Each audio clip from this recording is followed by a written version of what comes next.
Au nom du Père et du Fils et du Saint-Esprit. Amen.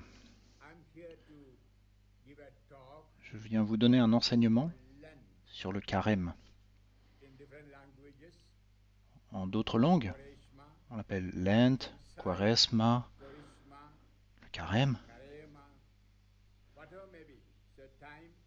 Quoi qu'il en soit, c'est un temps de prière, de pénitence, de mortification. C'est un temps que nous prenons pour aider les pauvres, l'évangélisation, etc. Je donnerai 10 enseignements et voici le premier. Habituellement, on commence le carême par l'imposition des cendres. Le prêtre pose des cendres sur notre front, notre tête, et voici nous entrons dans le carême. En pensant à la cendre, ce n'est rien, c'est quelque chose qui est brûlé. Et en fait, cela est pour nous dire que nous ne sommes rien. Dans le livre des Hébreux, au chapitre 1, verset 11, on lit « Eux périront, mais toi, tu restes ». Ça signifie que tout ce qui a été créé par Dieu va disparaître, mais toi, tu restes. Oui, l'être humain créé à l'image et à la ressemblance de Dieu continue à vivre. Tout ce que nous voyons autour de nous va disparaître.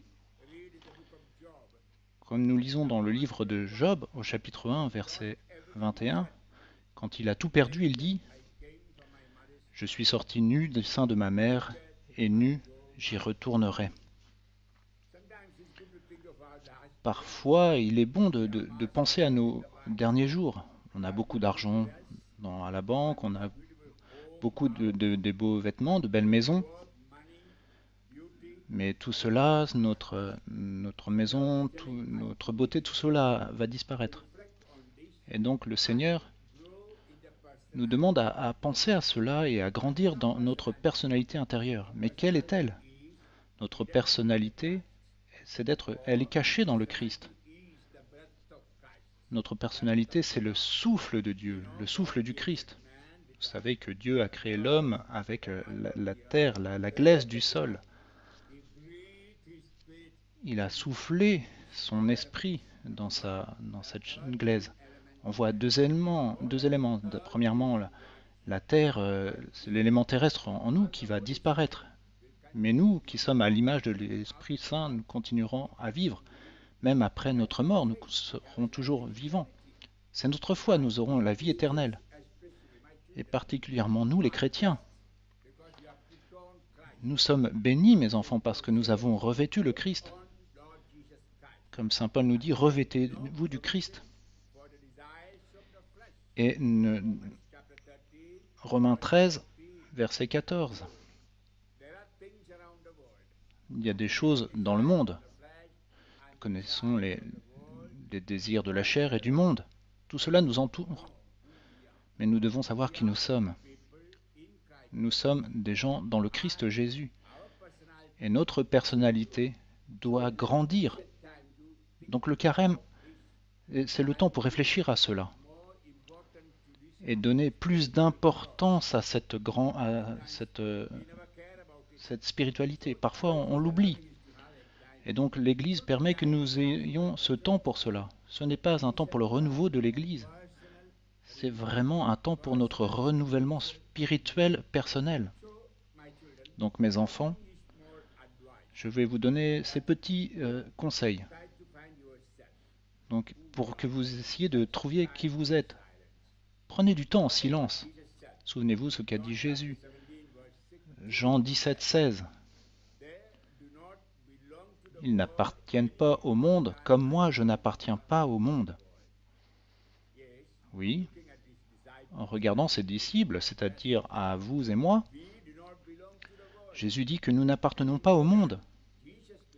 Comme lui, Jésus n'appartient pas au monde. Il n'a jamais appartenu au monde. Et de même pour nous.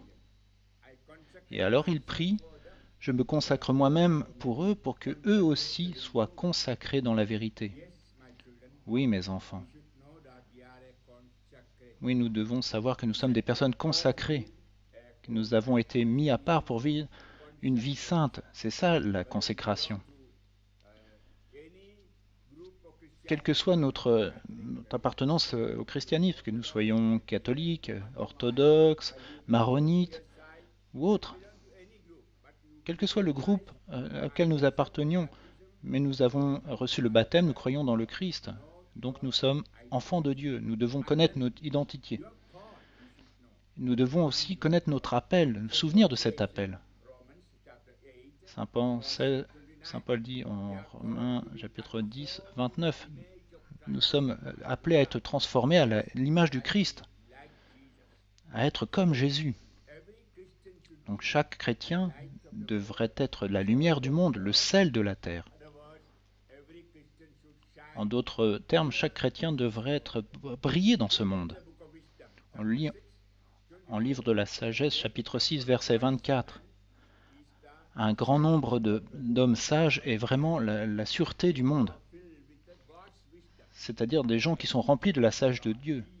C'est-à-dire les jeunes enfants de Dieu, c'est nous qui sommes ces sages. Et nous devons le reconnaître, le comprendre et en être convaincus. Et nous devons savoir que le monde attend cette révélation des chrétiens dans le monde. Saint Paul nous dit, la création attend la révélation des enfants de Dieu. Aujourd'hui, il y a beaucoup de problèmes dans le monde. Et comment peuvent-ils être résolus? Seul Jésus peut les résoudre. Et Jésus résout ces problèmes par vous et moi. Oui, nous sommes chrétiens, nous sommes d'autres Christ. Nous sommes appelés à être d'autres Christ dans ce monde, à briller, à irradier de sa grâce, de son amour dans le monde. Mais voici mon message pour vous, mes enfants, alors que nous commençons ce temps de carême. Oui, quand nous recevons la cendre sur notre corps, pensons que nous allons retourner à cette cendre. Le prêtre nous dit, vous êtes poussière et à la poussière vous retournerez. Oui, vous et moi, nous retournerons à la poussière, à notre tombe, à la glaise. Mais nous, les chrétiens qui avons revêtu le Christ, nous qui vivons dans le Christ Jésus, nous ne retournerons pas simplement à cette poussière. Donc souvenons-nous de cela.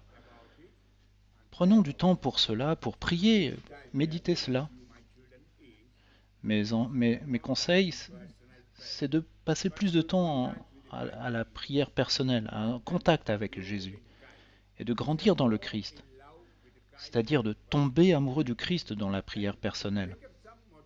Puis prendre quelques mortifications, peut-être en jeûnant,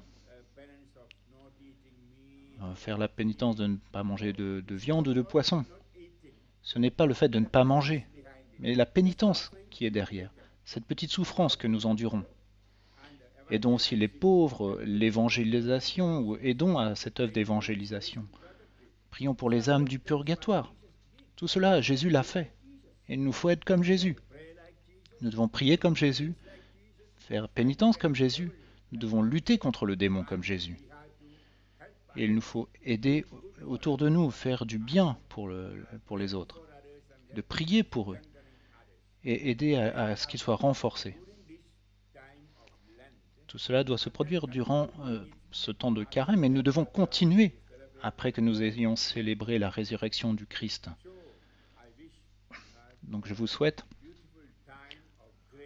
un très beau temps de grâce. Et en tant que devoir, je vous conseille chaque jour, si possible, durant cette première semaine de carême, de lire le chapitre 15 de Saint Luc, particulièrement l'histoire du fils prodigue. Il est bon de le lire et de le méditer chaque jour, mais aussi le psaume 50-51. Je vous conseille aussi de prier le chapelet à la miséricorde divine.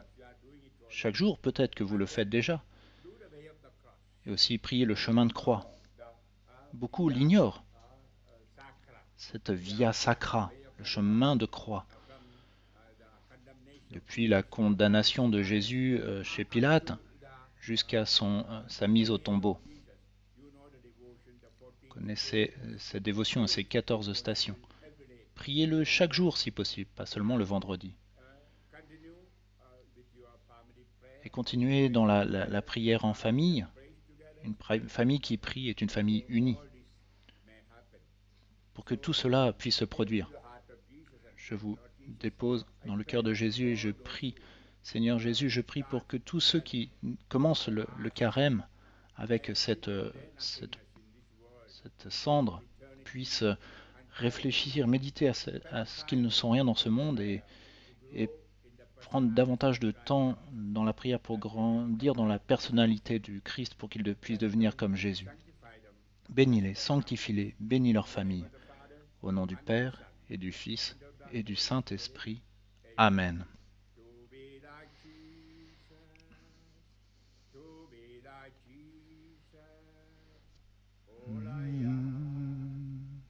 Be like Jesus. Not in a measure, but in his fullness. All I ask to be like him, to be like Jesus, to be like Jesus. All I ask to be like him, all through life's journey from earth to heaven. All I ask to be like him. Amen. Amen.